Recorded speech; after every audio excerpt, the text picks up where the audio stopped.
kami mempensiunkan dini 660 megawatt PLTU Cirebon 1. Jadi kita pensiun dini kan 7 tahun sebelum masa pensiun kita tarik. Jadi ini sebagai komitmen kita nih. Kenapa kita lakukan seperti ini? Karena ada yang membiayai dan setelah kita hitung secara ekonomis memungkinkan. Jadi kita mau mempensiunkan dini, kita hitung 2 syarat. Pertama, ada yang membiayai, yang kedua secara ekonomi tidak membebankan negara, tidak terlalu membebankan PLN, tidak membebankan rakyat. Kalau ada yang membiayai murah begini, alhamdulillah. Bila perlu kita pensiunkan semua, yang penting ada yang membiayai dong. Jangan maksa negara kita mempensiunkan, habis itu cuma omon-omon. Uangnya nggak ada. Mau suruh kita ambil uang dari mana? Itu maksud saya ya. Nah ini alhamdulillah nih. Saya lagi puasa juga ini. Yang Kristen bergumul, yang Islam berdoa, sholat bagus, yang Katolik, Hindu, Buddha, Konghucu. Berdoalah mudah-mudahan ada lembaga keuangan yang seperti ini. Kasih kita uang, pinjam, kita pensiunkan. Oh saya mau pensiunkan kok. Yang penting jangan merugikan negara. Itu saya mau. Jadi kalau ditanya Menteri SDM atau negara mau nggak mau pensiunkan? Mau.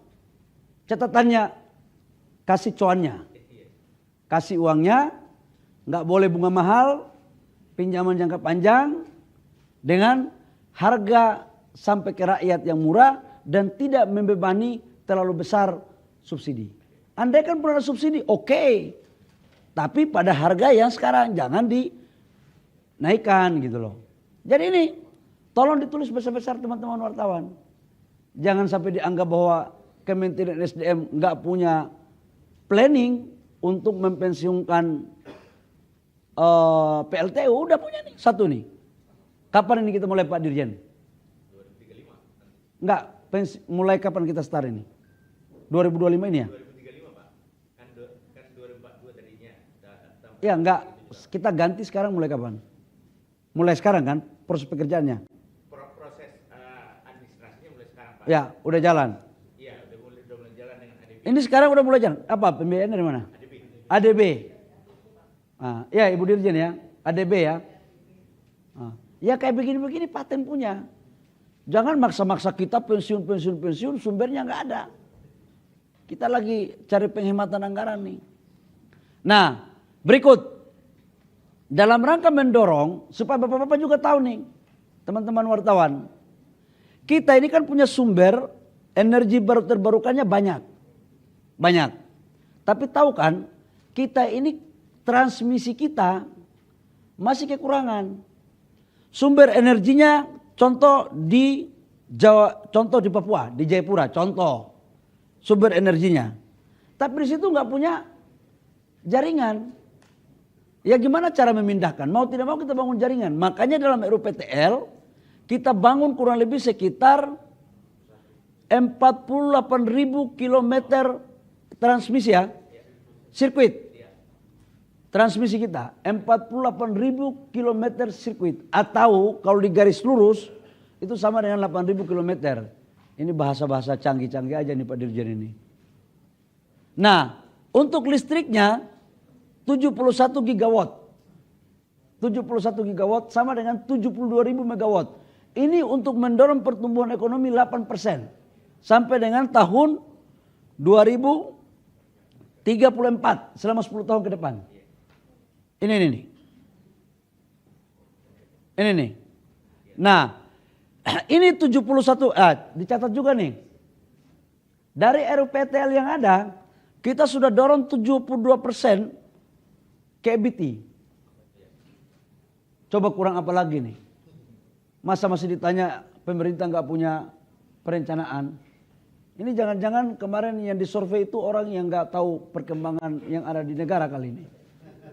Jadi tolong diberitakan bagus-bagus lah ya kepada semua wartawan bahwa kita sudah mempunyai perencanaan ini.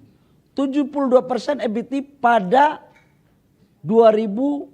RUPTL 2025-2034. Khusus untuk gas, ya khusus untuk gas, kita lagi betul-betul mengkaji. Dan investasi transmisi ini, 48.000 kilometer sirkuit ini, dibutuhkan uang kurang lebih sekitar 400 sampai 450 triliun rupiah. Pak Dirjen, betul? 400 sampai 450 triliun rupiah.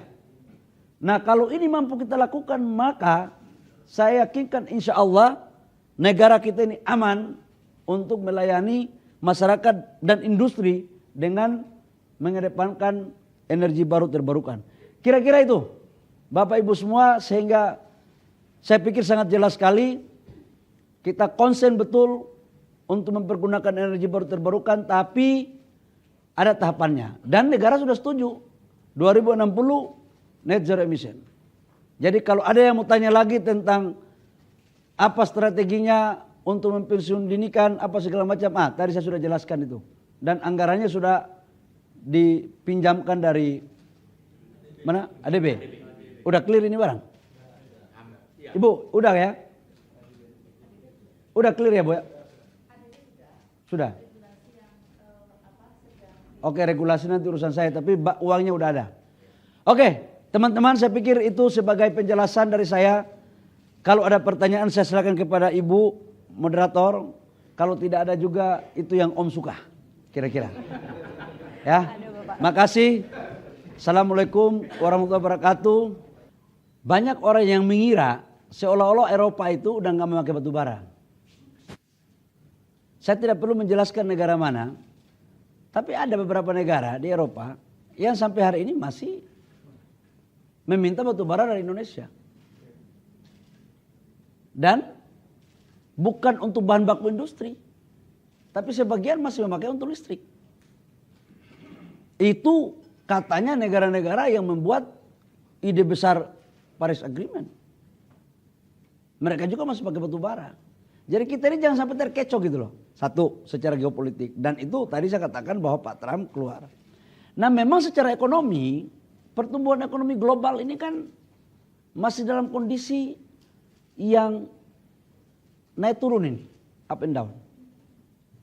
Dan kalau seperti ini pasti semua biaya produksi akan lakukan efisiensi. Nah salah satu biaya produksi, komponen yang besar itu adalah listrik. Dan mereka pasti akan mencari biaya yang murah. Listrik yang murah. Yang kedua, kita mempunyai bahan baku yang cukup. Dan harga komoditas ini bagi kami, sekarang lagi ada hitung betul dengan Dirjen Minerba, Pak Dirjen Minerba ya, kita lagi hitung. Meningkatkan produksi itu penting. Tetapi kalau produksi dengan harga yang anjlok, ini juga berbahaya. Jadi kita harus menjaga keseimbangan.